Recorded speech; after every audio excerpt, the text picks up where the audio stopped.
So ayan class, good morning sa ating lahat. This will be our topic for this session. This is called as Fundamentals of Fluid Flow. So last time was buoyancy, di ba? Mga hindi naga-flow, naka-rigid, and that's not moving. Our topic for this session is yung mga tubig na gumagalaw, galihok. So first one is discharge, which is denoted as variable Q, no? The volume, weight, or mass of fluid flowing through a certain cross-sectional area during a specified time period.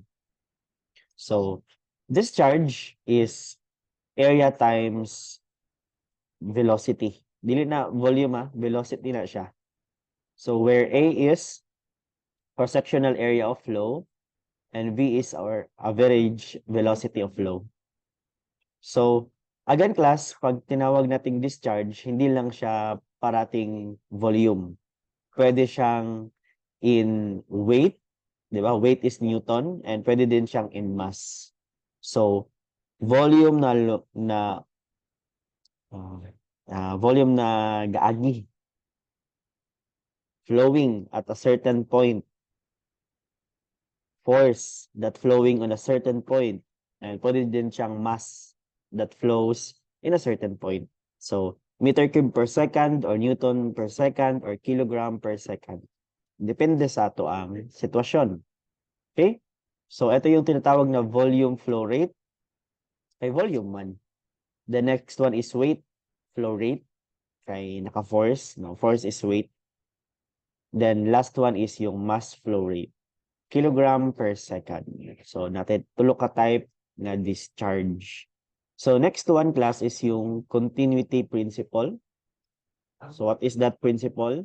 When at any instant, the number of particles passing every cross-section of the stream is the same, the flow is said to be continuous or there is continuity of flow. So, ibig sabihin, if our body of water is flowing from one point to another, even though nga gagamay or gadako ang ato ang cross-sectional area for that tube, that is continuity principle. So, kumbaga, pag compute ni mo na siya ay continuity. So, with that, sa man ang continuity na to nga formula, area 1 times velocity 1 is equivalent to area 2 times velocity 2. No, V is average velocity of flow. Ano ha? I-represent na to. For example, we have pag-drawing na to, representation. So, example number 1 again, paki-screenshot ha or paki-sulat mo ulit sa itong gamitan ng formula. A1 V1 equals A2 V2, A3 V3. Any point of a tube or a pipe, kumbaga, same lang dapat ang iyahang discharge na Q, where Q is area times velocity. Example ta. So, example number 1, we have compute the discharge of water through a 3-inch or inches pipe if the mean velocity is 8.5 feet per second. So, ang gihatag is naka-inches, tapos ang gihatag na velocity is feet per second. So, nakakuan siya, naka-English. So, based sa itong formula ganina, so ito, for example, diba, pipe, then syempre, our water is moving. And we have our cross-sectional area. Cross-sectional area is gihati ba? O sa area sa sulod. So, we have our velocity of our water.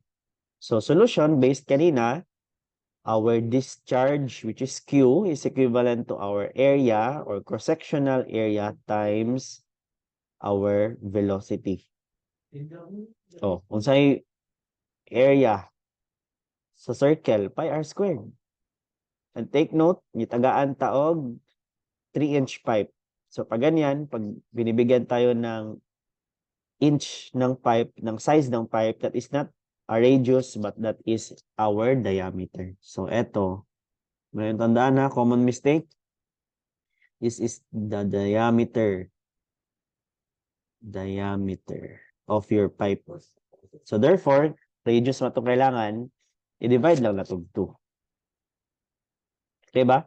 Tapos naka-fit man na to ang velocity, feet per second. So i-convert po na to. I-divide na to ni siya 2, tapos i-convert na to ang inches into feet. First topic na to. No? Sayon lang ni siya, A times B lang. Pero ang problema, ang pag-convert. So wag niyong kalimutan kung paano mag-convert. Kailangan na to na, no?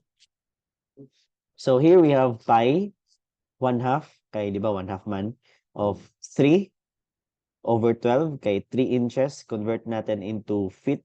So in every 1 inch is 1 foot. So 3/12. Then, open and close parenthesis, squared, kay radius squared man, times velocity, no, anak. So, because of this conversion, si inches, na mo na siyang feet squared.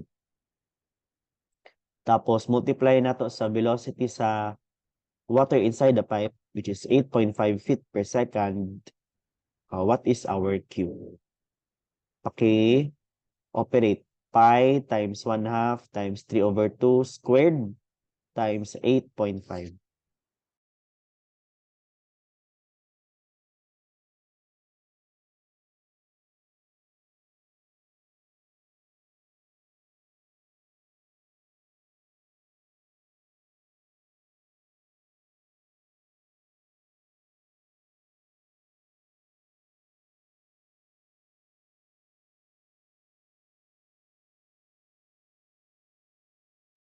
Yes, what is our answer? That is 0.417. That is cubic foot or cubic feet per second. Pwede po feet cube per second. Good. That's correct. We're done. Let's proceed with our second example.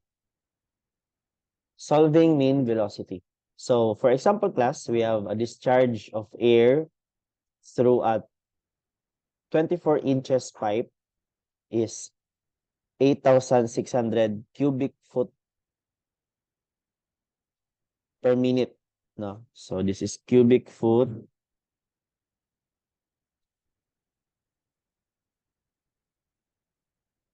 per minute. Sa minuto. Compute the mean velocity in feet per second. So based sa ato ang example ganina, yung binibigay talaga na size ng pipe, take note that is the diameter. No. Dili siya radius, diameter of our pipe. So magkuha sa velocity. Q is equivalent to area times velocity. So area natin dito pipe is circular. So pi r squared times V. Pero yung hinahanap is V. So transfer natin. Or pwede na po nato na i-shift solve good, no? So that is 8,600. Take note that is cubic feet per minute. So i-convert na to 1 divided by 60. Pero para mahimo siyang cubic feet or cubic foot per second. I-convert. So yun lang siya, yes. Pero ang pag-convert lang yun. Dapat kabalo mo mag-convert. Then, 24 inches divided by 12 para mahimong feet. Tapos, times 1/2 kay para mahimo siyang radius. Diameter maning 24. Then, V. Then, shift solve. Kita na to.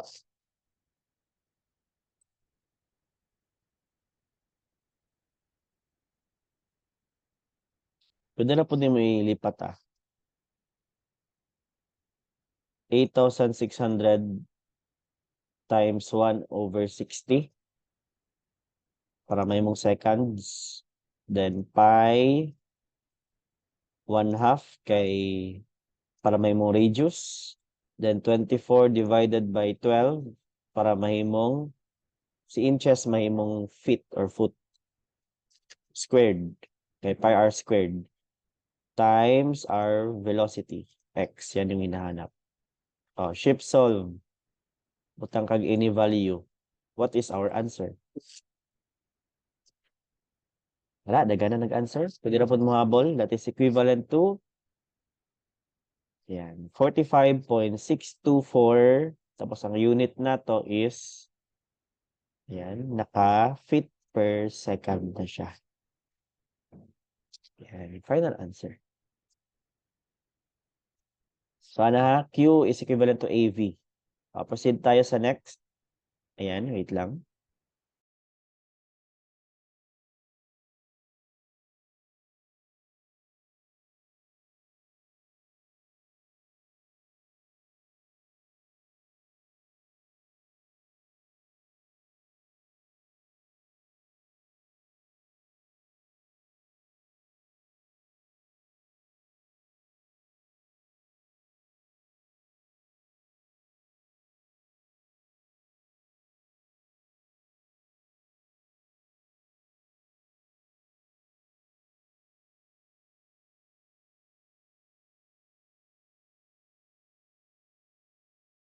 And let's proceed, no? Sipon gabong ko. So, a pipeline consists of successive length.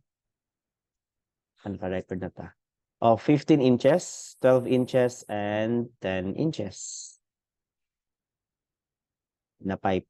With a continuous flow through the line of 9 cubic foot per second of water, compute the mean velocity in each size of pipe. So, this is cubic foot, oh. Cubic foot per second.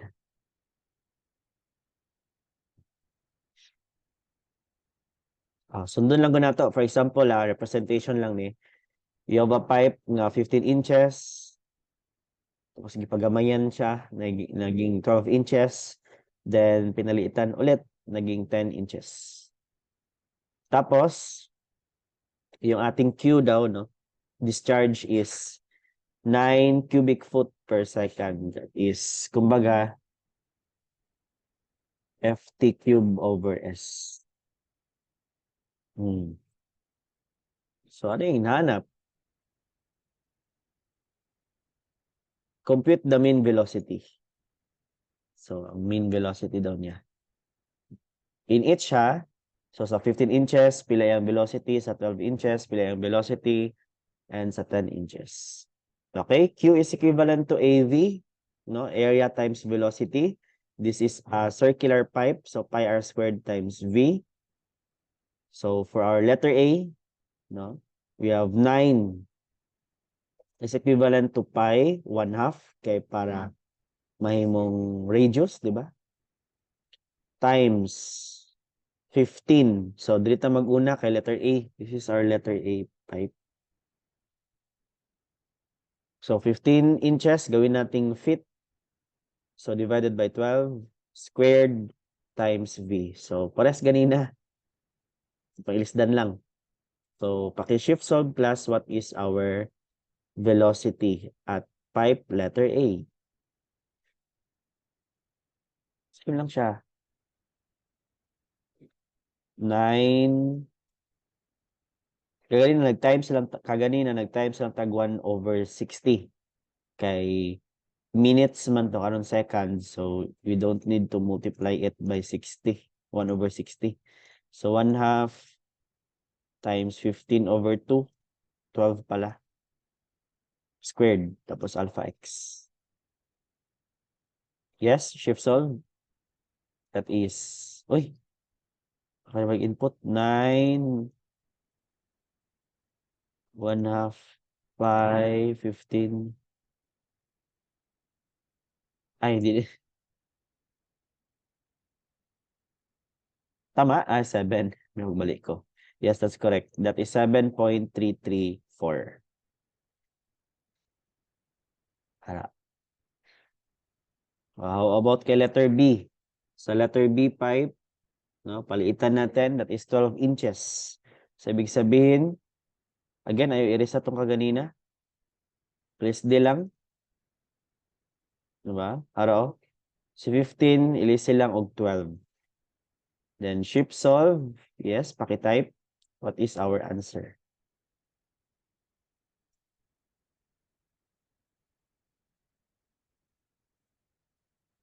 Lisig 12. Tapos shift solve. That is 11.459. Correct? Thank you sa inyong participation. Para. Letter C.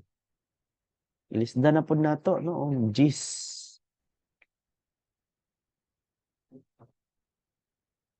Ilisda yung gis.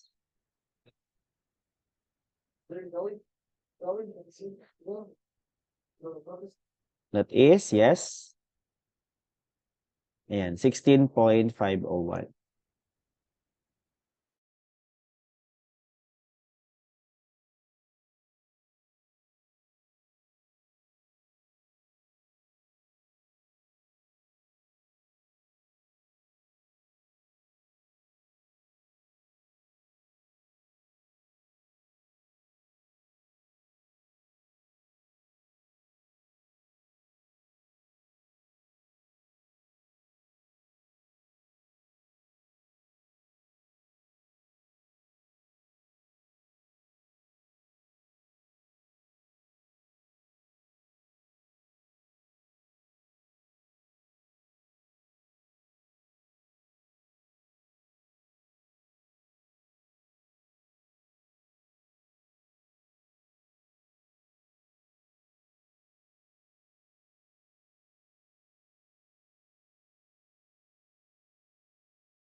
Ayan, pasensya class not feeling well. Di man, not feeling well, Jud. Ginasip on. Anyway, so proceed tayo. Ara siya, cubic feet per second, CFS. Cubic feet per minute, CFM. Gallons per minute is GPM. Gallons per day is GPD. Million of gallons daily is MGD. So, muna mga common nga ginagamit ng mga units. Mura siya acronym, no? Okay, proceed tayo. Next topic class is yung tinatawag natin na thermal expansion and thermal stress. Again, napakaikli ng ating formula. You just need to substitute. Kapoy lang memorize. Good. So what is the concept behind this one? No, stress is the internal distribution of force per unit area. Diba? Force over area. Ang topic na nato na. Within a body reacting to applied force which causes strain or deformation. So thermal stress, which is denoted by E nga nakatagilid, it is called as epsilon sa Greek alphabet, epsilon. So is created when thermal expansion is constrained. This deformation is isotropic, ibig sabihin the same in every direction and proportional to the temperature change. So sa formula niya, thermal stress. So thermal stress from the word itself because of our temperature. Okay? So that is epsilon is equivalent to alpha times change in T. So ibig sabihin, di ba? Elongation siya, elongation T divided by L. Elongation total. So where alpha is the thermal expansion nga coefficient, then change in T is the temperature change. So again, ulitin natin. Thermal stress is alpha times change in temperature. Or also called as the elongation total over total length. Kada is kung unsa iyang gi-compress or gi-retract na total divided by the total length of unsa na nga object. So next is thermal expansion is the change in size or volume of a given mass with temperature. So kung ang stress mo to ang stress kaya nadawat, ang thermal expansion is unsang epekto ato. Di ba mag-elongate, no? Magtaas For example, you have a rebar, bakal ba? So, change in temperature, no? Kung sobra kainit, no? Mo expand. Diba?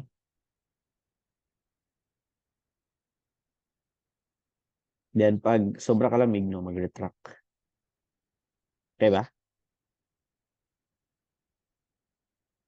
Okay. So, we have our elongation T, no? Based in this formula, gi-transfer lang si L or total length sa pikas, that is thermal stress times total length. Dira lagi kan. So, therefore, in solving your elongation, that is your alpha times change in temperature times length. Because epsilon is alpha times change in T. So, mo na ito magamit ng formula. Dara siya gikan, no? So, change in T, no?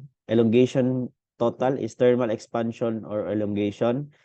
Epsilon is the thermal stress. Formula-based raman eh. We just need to substitute everything sa ating formula. So, proceed tayo sa ating example number 4. A steel is 40 centimeters long and 20 degrees or at 20 degrees Celsius. The coefficient of linear expansion for steel is 12 times 10 raised to the power of -6 per degrees Celsius. What is the increase in length and the final length when it is at 70 degrees Celsius? So, ibig sabihin, gipainitan from 20 degrees na yung 70 degrees. So because of that change in temperature, no, our steel is subjected to stress, thermal stress. Oh, yan sa formula ato. Natay steel, natay total length, tapos natay alpha, linear expansion, parang 12 times 10 raised to -6. Tapos natay change in T. So, solution natin, based sa ating formula kanina, yung elongation natin total is equivalent to our alpha times change in T times length. No, total length. Wala pa ng elongate, syempre. So, substitute natin, that is 12 times 10. Paki-calculator po. 12 times 10 raised to the power of -6. Ay, butay over ha. Kuha lang niya kaning unit. So, times 70 minus 20 times 40. So, what is our answer in centimeters?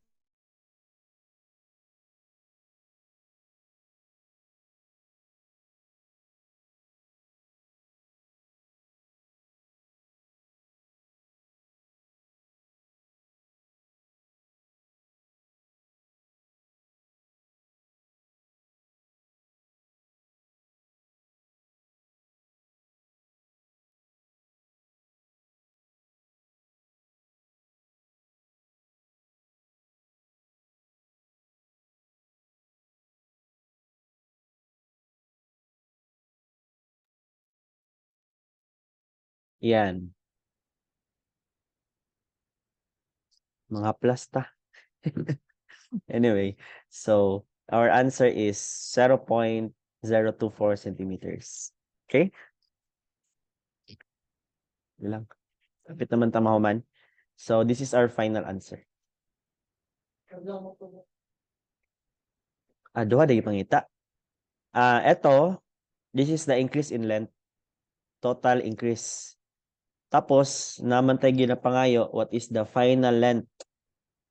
So, common sense, di ba? Our final length is just yung total length na gi-expand niya plus yung original na length of our steel.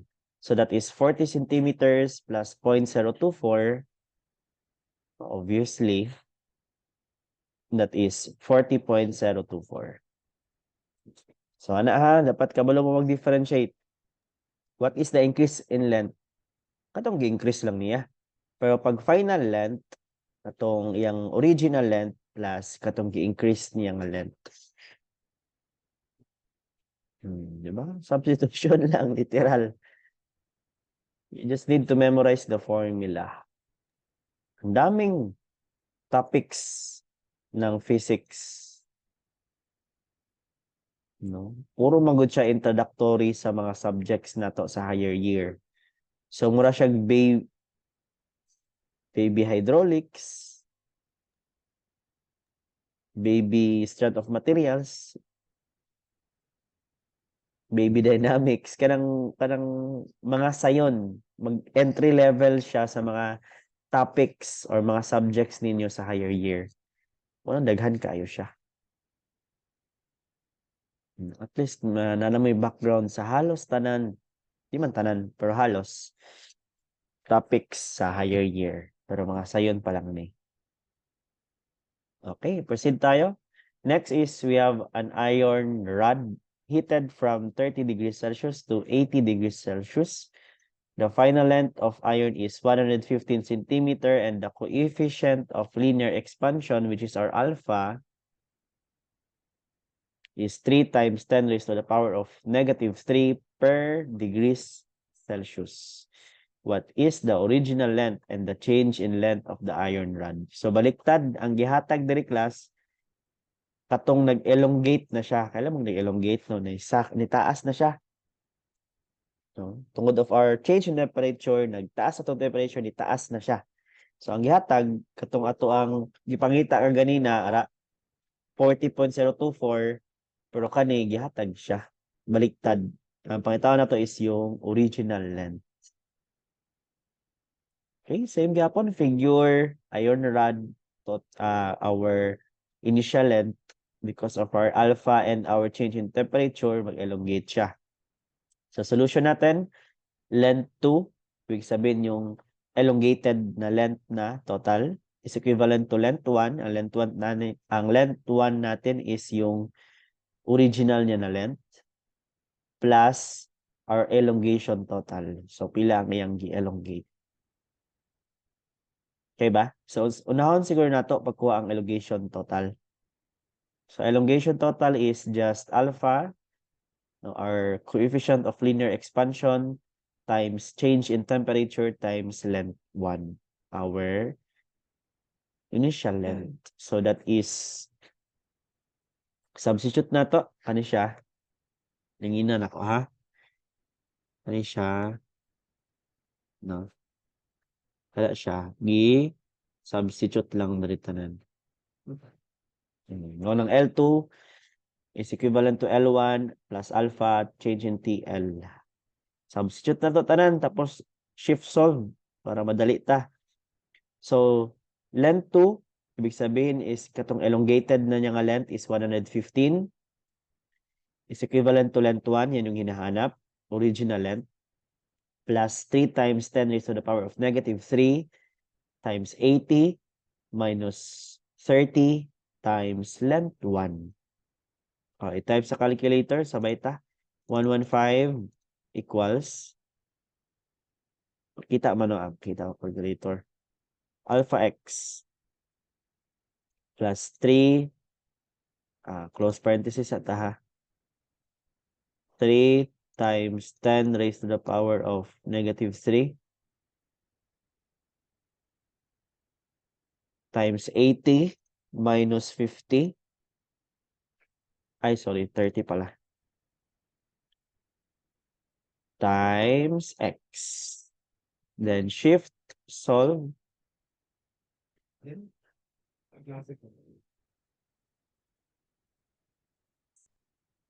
Yes, that is equivalent to 100. So the original length before siya nag-expand is 100 centimeters. Final answer. So kung 100 ang iyahang original length, then pagkatapos ng change in temperature naging 115, what is our elongation? Total elongation. Siyempre, common sense, no? Ibali na mas pikas.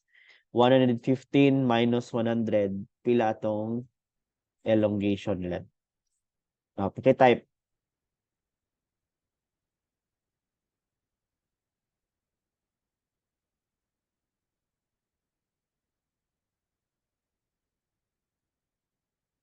Pila? 115 minus 100. What is our answer? That is, yes, that's good. Very good. 15 centimeters. Final answer.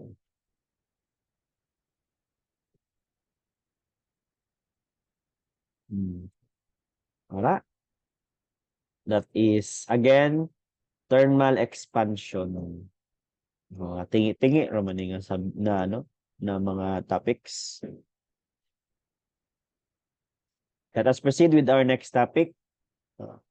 So, kaya thermal expansion, so mag-focus na punta karon sa temperature. Thermal energy na punta. So, thermal energy, by definition, is a form of kinetic energy characterized by randomness of motion at the atomic and molecular levels. So, pag tinawag nating temperature, anong ibig sabihin yan? It is the measure of hotness or coldness of a body or the environment. Kabalo man ng temperature, no? Sa kalamig or sa ka-init. So, within that meron tayong tinatawag na heat. It is the energy that transfers from a body of a higher temperature to another body of lower temperature. So, balimbing din si heat, no? Kung kinsa ang mas lower ang temperature, magmasin siya dito. This is an energy. So, ito yung ating mga units. Screenshot.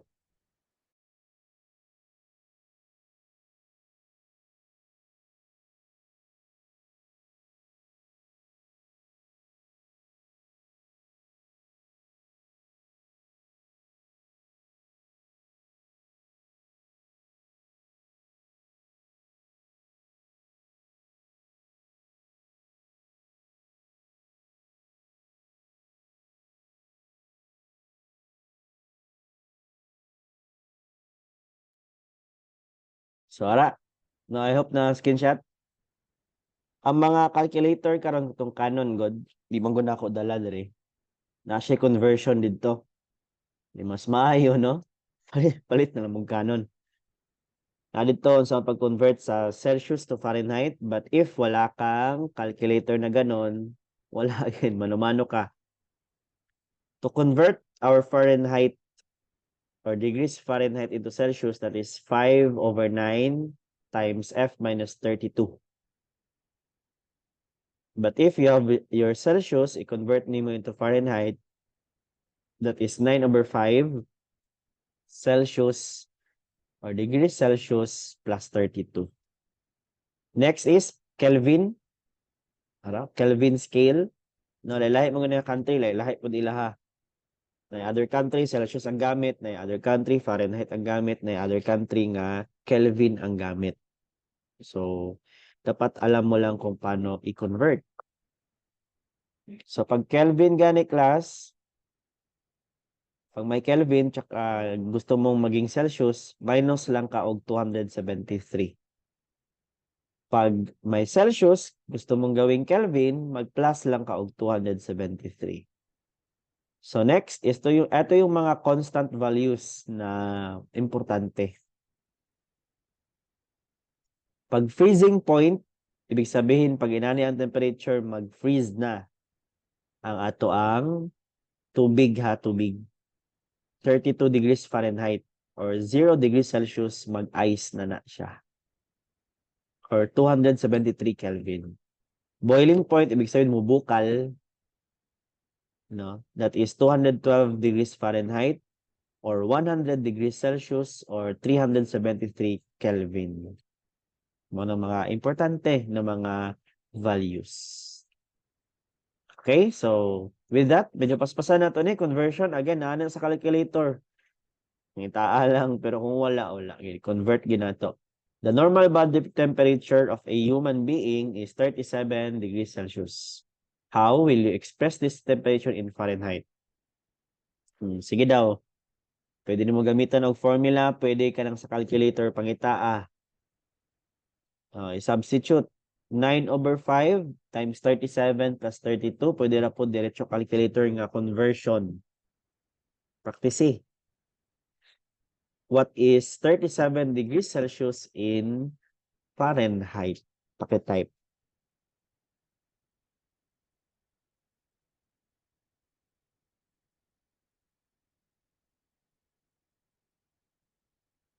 Pila? That is, yes, 98.6 degrees Fahrenheit. How about in Kelvin? Mamasa yun ni siya, pero dapat memorize lang nimo. Pag Kelvin is degrees Celsius, plus lang kag 273. So that is 37 plus 273. What is our answer in Kelvin?